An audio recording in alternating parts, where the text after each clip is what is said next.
reverter isso, mas eu quero agora levantar mais uma pergunta para a gente debater aqui. Esses 2 jogos aí, esses 2 amistosos, cada time no tempo, você acha que não enganou a gente, não? Não passou uma falsa impressão do time titular e do time reserva, e não passou uma impressão e nos deixou uma impressão errada a respeito do que foi trabalhado até então nessa mini pré-temporada lá nos Estados Unidos? E aí agora todo mundo foi pego de surpresa, não pego de surpresa, mas assim, olha, está acontecendo tudo aquilo que já acontecia em 2024, não tem novidade alguma do que a gente acompanhou nos jogos que encerraram a temporada de 2024? Olha, da minha parte, pelo menos, Augusto, eu vou ser bem franco com você, e não quer dizer aqui, está muito legal hoje o debate aqui no Conexão 5 Estrelas, porque temos opiniões diferentes, cruzando os ares, e sempre com muito respeito. Olha, na minha opinião, a gente teve o recorte que era possível, o São Paulo e o Atlético Mineiro são em um nível bem, mas bem superior ao Atlético, e o Cruzeiro, com menos dias de preparação física e técnica, fez um papel melhor, principalmente no aspecto da organização. Eu diria que contra o São Paulo, o Cruzeiro teve bons 25 primeiros minutos, depois o São Paulo foi melhorando na partida, fez o seu gol numa falha coletiva do Cruzeiro, o Fabrício Bruno ali não vê o jogador do São Paulo aparecendo... Se tivesse o VAR, ia ser anulado o gol, né? Isso, ainda tem isso, né? Parecia de fato impedido. O Cássio não consegue tirá-la, e no segundo tempo, aí eu acho que o São Paulo foi superior a todo aquele 11 que o Diniz colocou, mas o Léo Aragão apareceu muito bem. Ponto. Fechamos a primeira página do primeiro jogo. Rapidinho, o São Paulo estava meio a meio nos 2 tempos, né? Então, o time reserva nosso enfrentou um São Paulo misto também no segundo tempo. Isso, exatamente. É Caleri lá. Exato, exatamente. O São Paulo foi diferente do nosso. Eles não colocaram aquele São Paulo que veio aqui no Mineirão e venceu o Cruzeiro de 2-0, o Cruzeiro titular, né? Naquela oportunidade. Não foi isso, não. Depois veio o Atlético Mineiro. O Cruzeiro joga com o time principal até os 26 da segunda etapa. Para mim, o Cruzeiro mereceu ter vencido o Clássico. Criou para fazer isso. E mesmo depois, quando entraram os 11 outros jogadores, o Cruzeiro termina o jogo, vamos lembrar, com o Atlético Mineiro tirando bola em cima da linha com o Fux. Então, ainda se a gente for... Ponto. Ninguém achou que estava pronto por conta desses 2 testes, bem mais difíceis, com todo o respeito que o Atlético merece, mas são bem mais difíceis do que o Atlético. Vem o jogo contra o Tombense. O Cruzeiro domina, não faz um grande jogo, não tem a criatividade, mas faz o gol, não corre nenhum tipo de risco. Aí eu acho que a gente desceu a ladeira demais, Augusto. Ficou muito desproporcional. Então, assim, eu não me sinto enganado diante do que eu vi, mas eu sinto que o Cruzeiro, de fato, apresentou algo completamente distante do que ele vinha. Acho que eu exemplifiquei bem, para externar a minha opinião, a questão da escada. Subiu, não foram 30 degraus que o Cruzeiro subiu, né? Subiu 3. Aí contra o Atlético, poderia, de repente... Sabe quando você não sobe o degrau? Você põe um pezinho no degrau de cima, mas fica com o pé no de baixo? Poderia até ter sido isso. De repente, um empate em 0-0, mas o time criando várias situações, acontece no futebol. Ou então, criando várias situações, mas numa bola perdida, o Cruzeiro tomando o gol. Acontece, mas a gente teria o que comentar de positivo do jogo de ontem. A gente perdeu, não fomos capazes de matar, mas criamos muito, os jogadores erraram a pontaria. O Atlético, na única bola que criou, fez o gol, cara, mas não foi isso que aconteceu. Por isso, pelo menos, boa parte da minha preocupação. Deixa eu ler um pouquinho das mensagens aqui, sei que vocês já estão querendo falar, mas eu preciso de registrar as mais de 3.200 pessoas aqui com a gente. O Fora Diniz está aqui falando, Diniz já foi demitido, perguntando se o Diniz foi demitido. O Tony Magalhães falando, a paciência com o Diniz acabou. O Marcos está dizendo, infelizmente com o Diniz não tem como. O Carlos Eduardo falando, Tata Martino, Pessolano e Milito são todos muito melhores que o Diniz. Falta de nomes no mercado não é um problema, não. O Sorin, do Distrito Federal, que foi no jogo, né, Sorin? Fiquei triste por você. Ele falava antes do jogo ali com a gente. Olha lá, tá aí o Sorin falando. Valu, ontem no estádio só não me senti um completo mané porque vi o Atlético jogar. Foi dose mesmo, o Sorin. A Fabi 6-1 tá falando aqui. O que acham do Crespo? Ele está livre no mercado. E Diniz aí. O Marcos Andrade, Diniz é muito carrancudo, até para dar entrevistas, assim não dá. Um abraço, Valu e turma, muito obrigado. O Pedro falando, salve Valu, me chamo Pedro.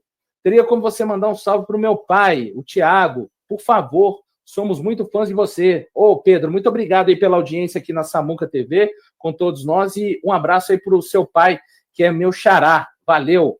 O Jair está perguntando, cadê o Samuel, Valu? Samuel, hoje é a quinta-feira, o Conexão 5 Estrelas aqui, eu tenho a responsabilidade hoje, ao lado da Amanda, de fazer um programa para vocês. O Samuel está no descanso programado, tá? O Alexandre Rocha falando, você só lê em superchat, então estou fora. Ô, Alexandre, se você saiu fora, você não ficou a tempo de ver que a gente não está lendo só superchats, inclusive acabou de ler a sua mensagem, mas espero que você esteja aí. O André Lamounier está falando, esse esquema de jogo desse técnico é fraco, já deu, está enchendo a paciência de todos, manda esse cara embora. A Renata está falando, eu acho que deu para entender que o problema não são os jogadores. O Furious Gamer está falando, Valu, na minha opinião, o Seabra foi demitido por muito menos. Será que a permanência do Diniz só vem só no nome? Abraços. De fato, quando a gente compara aqui as questões, daqui a pouco eu vou falar a respeito disso, tem até alguma anotação que eu fiz aqui para fazer um comparativo disso, mas eu quero falar agora a respeito das atuações individuais. O Augusto já havia ali citado primeiramente. Eu vou começar com a Amanda. Atuações individuais, e acho que a pergunta principal quando a gente fala de atuações individuais. O Cássio falhou, Amanda? Para mim, sim. Não foi um único, mas para mim gerou um impacto maior a ação que ele teve na jogada, que para mim ele sai mal na bola.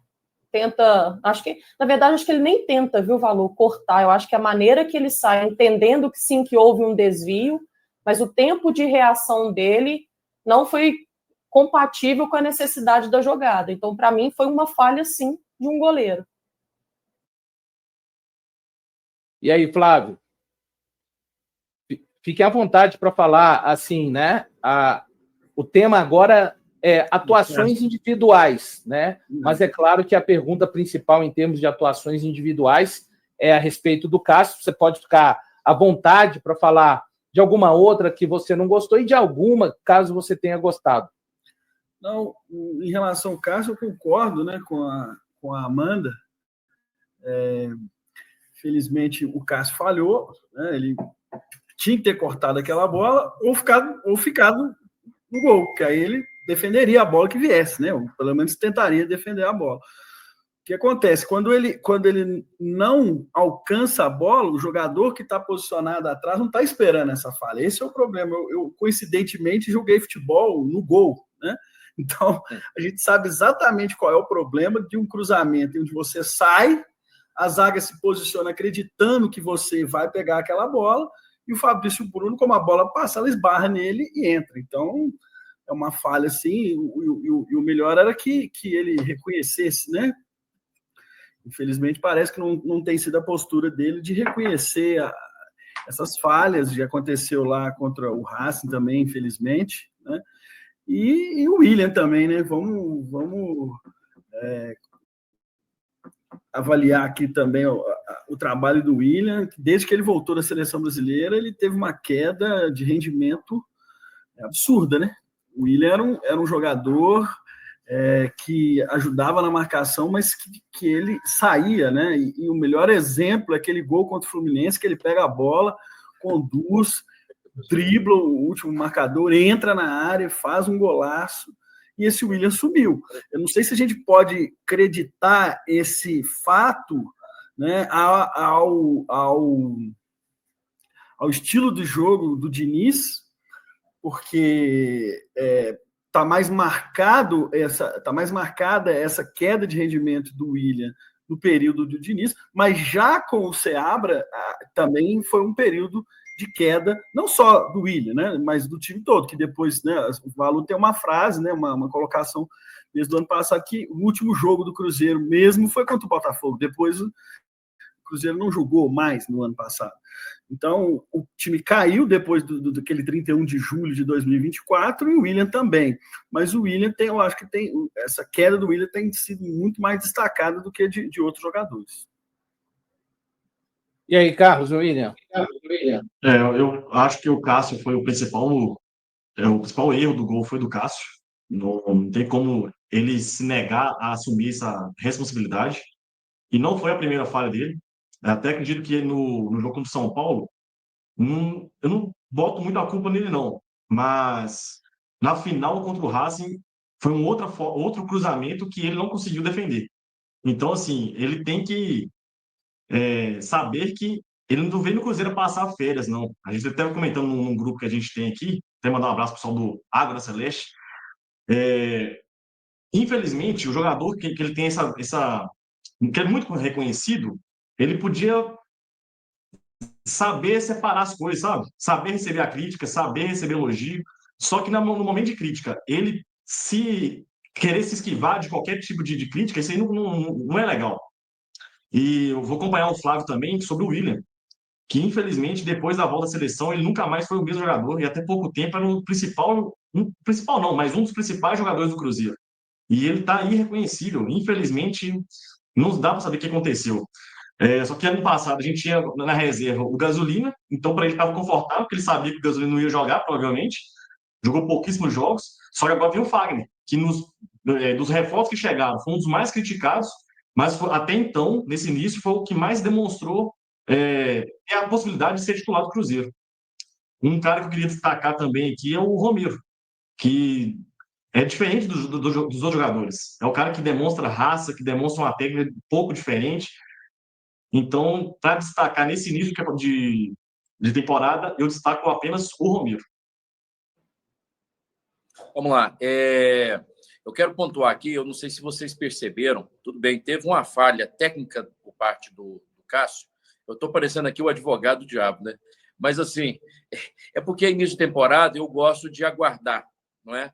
Fique à vontade para suas opiniões, Augusto. Aqui a Samuca TV, ela funciona exatamente dessa forma. Todas as opiniões serão sempre ouvidas e respeitadas. E por isso que o futebol é gostoso. É por isso que o futebol é bom, porque a gente... Hoje, quem vai estar xingando o Diniz, a partir de sábado, se ele engatar aí 5 vitórias, acabou, o Diniz vai virar rei. Então, esse é o futebol. Mas, assim, eu quero, a respeito das falhas, teve uma falha técnica por parte do Cássio ontem, mas, se eu não me engano, a bola resbala no cruzamento ali. Eu acho que é o William que está ali, né, marcando ali. Eu acho que a bola chega a resbalar ali, então um pouquinho deve que no meio do caminho ela perdeu, né, perdeu um pouquinho o rumo, e aí o Cássio... Você vê que o Cássio, ele tenta, e aí ele vai, mas ele se arrepende do meio do caminho, tenta voltar, e aí a falha, enfim, ele não chegou por inteiro na bola. De fato, o William, não se assustem se o William ficar no banco contra o Betim agora, no próximo sábado. O Fagner tem total condição de ser titular nesse jogo, começar jogando, assim como o próprio Marlon também pode começar no banco, porque o Kaique é um cara que chega bem, sobe bem, não é? Mostrou isso no jogo contra a Tombense. Quer dizer, nós temos bons jogadores, né? Excelentes jogadores na reserva, e é preciso essa turma ficar como aconteceu no jogo, né? O Diniz no Willian, William, eu acho que parece que não adiantou puxar a sua orelha ali no jogo.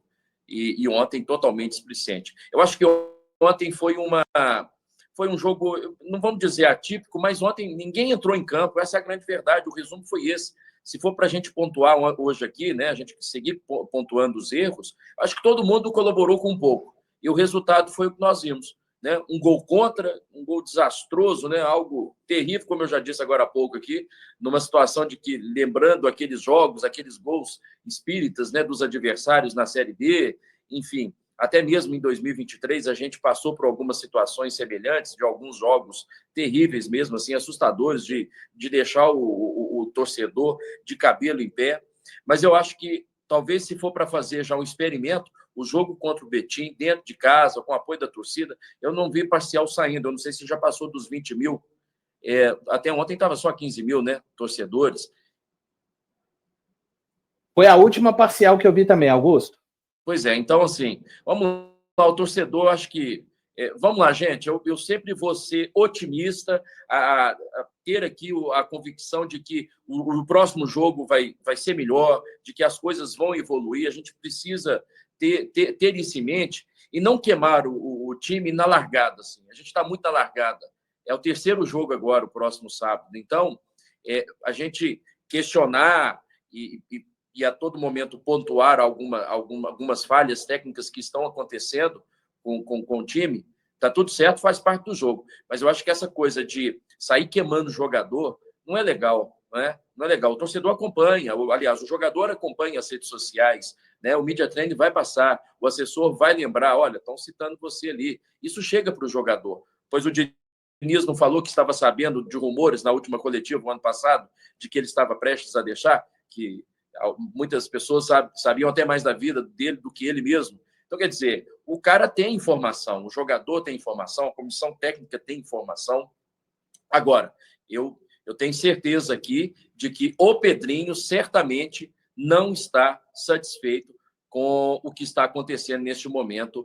Ele que foi muito que chancelou, né, a permanência do Diniz, mas ele sendo o dono e torcedor, certamente não está satisfeito com o que ele viu aí ontem, no jogo de ontem, certamente, como todos nós estamos insatisfeitos com o resultado da partida de ontem. Bom, Augusto, diga lá, Amanda. Em relação ao William, todos nós sabemos do potencial do jogador, não à toa foi um dos principais jogadores em 2023. Em 2024, no primeiro semestre, também fez boas exibições, conseguiu manter o seu próprio nível, né? Porque a gente sempre faz um comparativo dele mesmo, com ele mesmo, né? Da temporada anterior com a temporada presente. Mas eu acho que o que aconteceu quando a gente fala, né, foi ir para a seleção brasileira, acho que existe uma mística por trás de tudo isso, né, que a seleção acaba não ajudando muito os jogadores, e, né, até por uma falta de sorte do próprio atleta, né, acabou sendo convocado, não atuou nos 2 jogos em que foi convocado, ele que foi convocado para substituir um jogador, né, que acabou saindo por lesão, que foi o Ian Couto. Então, assim, ele não era um dos principais nomes na época, né, do Dorival. Ele foi uma espécie de suplente ali pela necessidade pós-lesão do Ian Couto, e acho até que naquele momento o William já não estava bem a ponto de servir uma seleção brasileira, onde teoricamente são os melhores que estão ali, mas entendo, compreendo, acho que ali poderia sim ter valorizado, como valoriza qualquer atleta ir para uma seleção brasileira. Mas eu não acredito que o fato de ter ido para a seleção brasileira é que fez com que o William perdesse o seu futebol. Nós já levantamos algumas das hipóteses aqui, pelo número de jogos que ele fez em toda a temporada, por não ter um substituto que pudesse corresponder minimamente à altura para servir qualquer treinador que passou pelo Cruzeiro em 2024, e isso forçou cada vez mais a presença do William, muitas vezes por 90 minutos. Então, acho que existia também um excesso de cansaço e pouco tempo para recuperar